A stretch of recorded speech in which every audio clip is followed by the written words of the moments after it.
Ito po yun mga kasindero. Di na kailangan tanggalin yung compressor. Kasi maluwag naman dito sa lugar. Ayan. Po yung compressor. Ito yung kanyang clutch. Tingnan nyo. Bumigay. Naluto. Okay pa naman yung compressor. Yan, makikita nyo. Umiikot. Okay naman yan. Ito lang talaga nasira. Ito. So magpapalit tayo nitong clutch. Tsaka na rin itong pulley. Tatanggalin na rin natin ang pulley.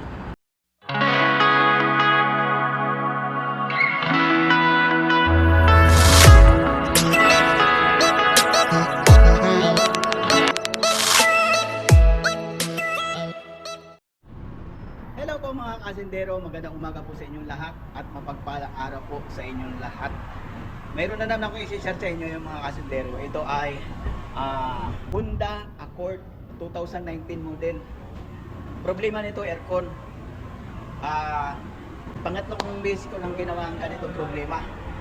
At ang problema nito ay yung clutch ng compressor na nababakbak tapos natutunaw yung goma.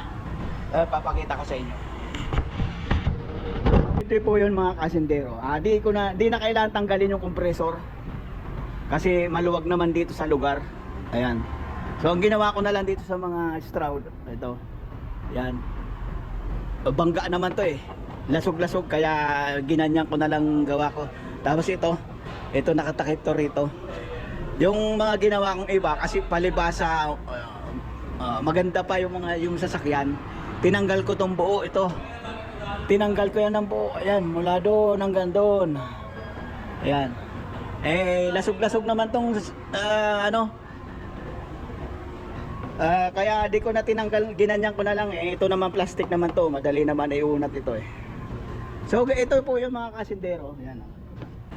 Ito po yung compressor. Ito yung kanyang clutch. Tingnan nyo. Bumigay. Naluto. Okay pa naman yung compressor. Yan, makikita nyo. Umiikot. Okay naman yan.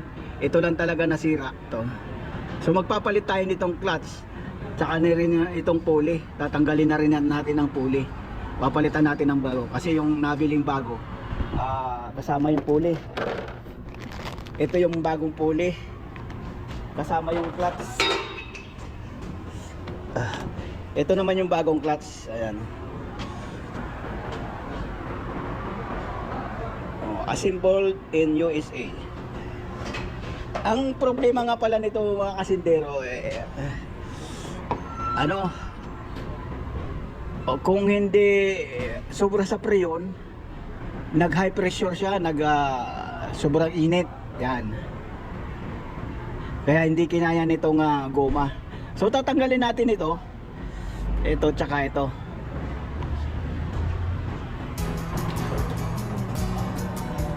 So ito lang mga kasindero, tatanggalin natin. Ito lang gagamit lang ako ng kasi nakabangga ito dito eh. Gumamit ako ng universal. Ayan. Saglit lang yun. Tapos ito na yung clutch. Mayroon pa yung dito, pin lock. Tatanggalin natin yan, tapos mahugot na tong mahugot na tong pulley.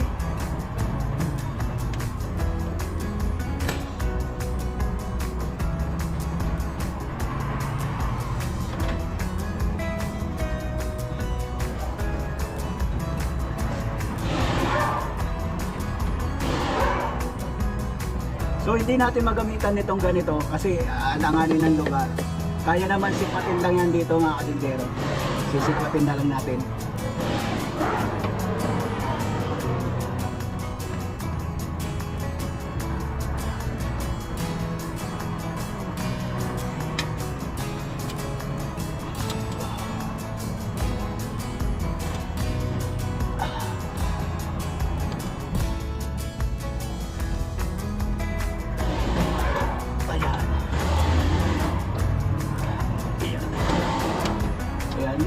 Ganyan lang. May bago naman to lahat eh.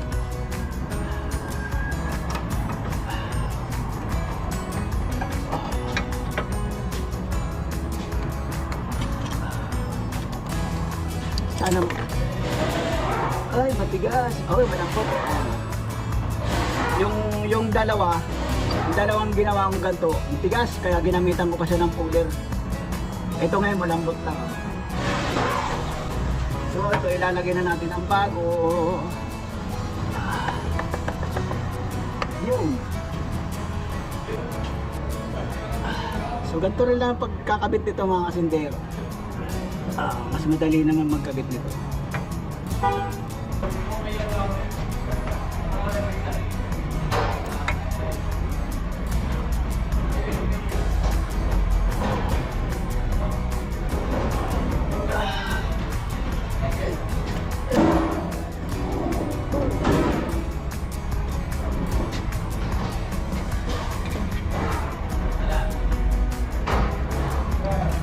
So yan na nga mga kasindero, nailagay na natin yung lock. Itutulak mo lang yung dito, yan. Itulak lang dito. Dito. Dito. Para pumasok ng gusto. Oh. Okay na.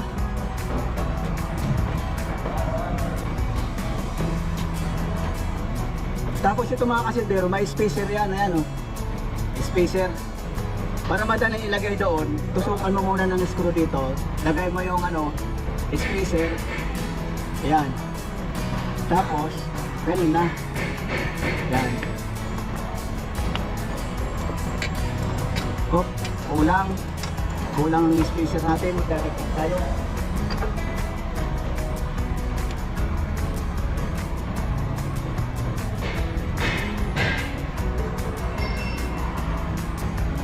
So magdadagdag tayo ng spacer. Itatry natin kung kasya na ito ang isa.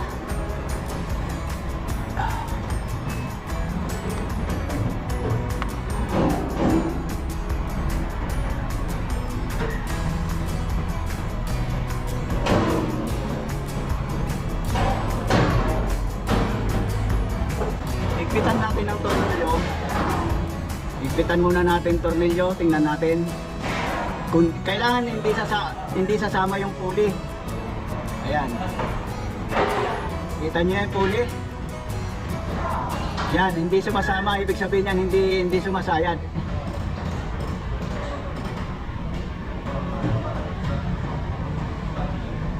Teka lang, parang malayo yata. Tanggalin natin uli yung baka mamaya lang yung kanina eh. Bawasan natin ng isa. Okay lang yata yung dati. Tingnan natin. Kanina di ko tinurnilyo eh.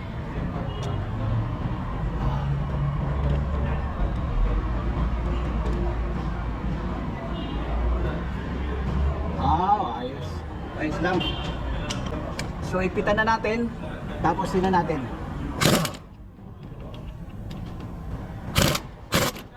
So ayos lang pala mga kasindero. Ayan oh. Yung pulley hindi sa sumasama, may tanda ako eh. Ibig sabihin na ayos lang. Hindi na kailangan ng extra spacer. So yun na nga mga kasindero, naikabit na natin.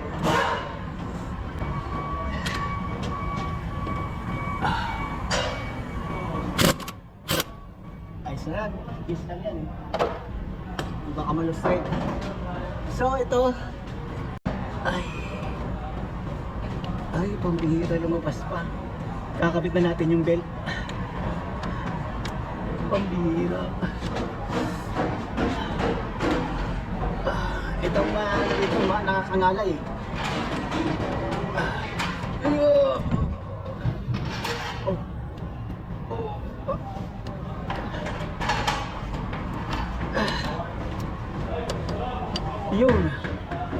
Yun. Yan na, nakakabit na natin yung belt, pero checkin natin kung tama pa lahat.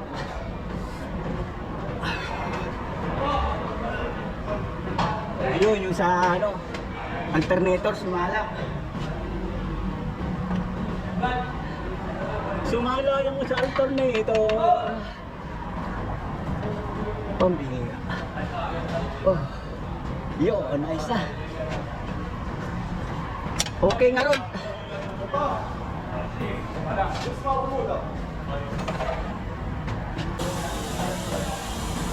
So ayan na nga mga kasintero, nakabit na natin. Tapos paandar na natin. Checkin natin yung preyon, baka sobra. Baka sobra sa preyon. Refrigerant. Checkin natin yung refrigerant. Kung tama lang yung kanyang karga. Kasi minsan yun ang ganun, yun ang dahilan kung bakit nababakbak yung goma ng clutch. So ito na nga mga kasintero, pinaandar na natin. Malamig siya, malamig yung kanyang low side. Ayan. At yung clutch sa tinabit natin, ayun na. Ganda yun. Ayun. Ayun, sa ibaba. Hindi makita. Ayun, pinakababa. Baba ay sa ibaba ay ayun. Okay naman. Medyo kulang lang sa ng refrigerant. Ayan. Kulang siya. Medyo hilaw ang lamig. Kasi ito mga kasintero, itong ganitong langis, indikasyon niya na mayroong leak. Ayan, tingnan nyo. Yan ang indikasyon na mayroon siyang leak.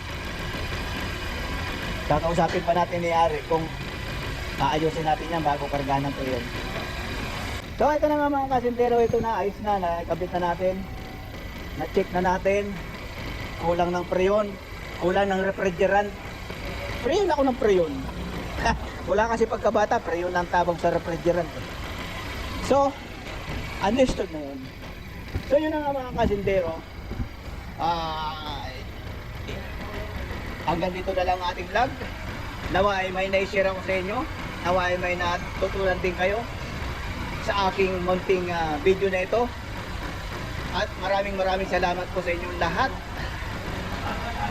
At hindi pa rin tayo titigil kahit hindi pa rin tayo titigil sa magpa-vlog kahit na may nagsasabi na ang hina naman ng views ko, ang hina na walang naman nanonood sa aking mga video, pero hindi natin titigilan yung mga kasintero hanggat mayroong nanonood.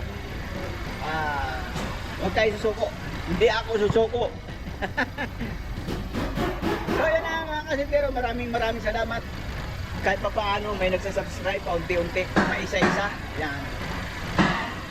Bye-bye po sa inyo lahat. God bless po.